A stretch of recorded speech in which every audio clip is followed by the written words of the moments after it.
UP में होने वाले विधानसभा उपचुनाव में विपक्ष के इंडिया ब्लॉक और बीजेपी के नेतृत्व वाले एनडीए के लिए किसी अग्नि परीक्षा से कम नहीं है।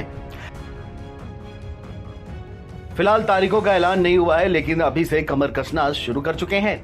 आम चुनाव 2024 के नतीजों से भले ही विपक्षी खेमे का मनोबल जरूर बढ़ चुका हो, लेकिन आगामी यूपी विधानसभा उपचुनाव में अखिलेश यादव की समाजवादी पार्टी और राहुल गांधी की कांग्रेस को कुछ सीटों पर लोहे के चने चबाने पड़ सकते हैं।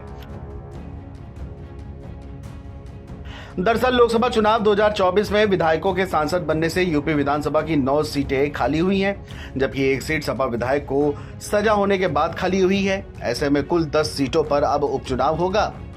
तो चलिए आपको बताते हैं कि यूपी की कौन सी वह 10 सीटें हैं जिसमें उपचुनाव होना है। इनमें सबसे हॉट सीट है करहल, इसके बाद मिल्कीपुर, सीसामऊ, कुंदरकी, गाजियाबाद, फूलपुर, मझवा, कटहरी और खैर के साथ साथ मीरापुर विधानसभा सीट खाली हुई है।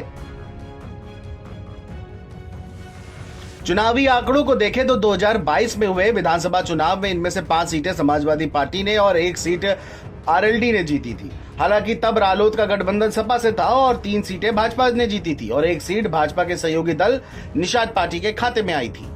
ऐसी चर्चा है कि उपचुनाव तो 10 सीटों पर होगा, लेकिन इनके परिणामों का प्रभाव पक्ष और विपक्ष यानी दोनों पर पड़ने वाला है।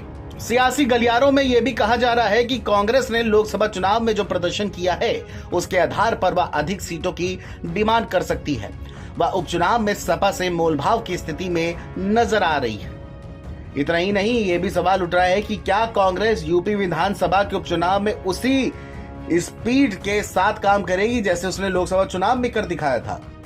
यूपी में जिन सीटों पर उपचुनाव होना है उनमें सबसे ज्यादा हॉट सीट है करहल, क्योंकि ये अखिलेश यादव के सांसद बनने के बाद खाली हुई है। बता दें कि करहल यादव बहुल है और ऐसा कहा जा रहा है कि करहल के लिए सपा के पास प्रत्याशियों की एक लंबी लिस्ट है।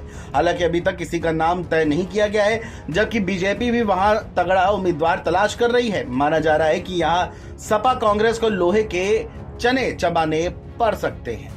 Video desk, NBT online.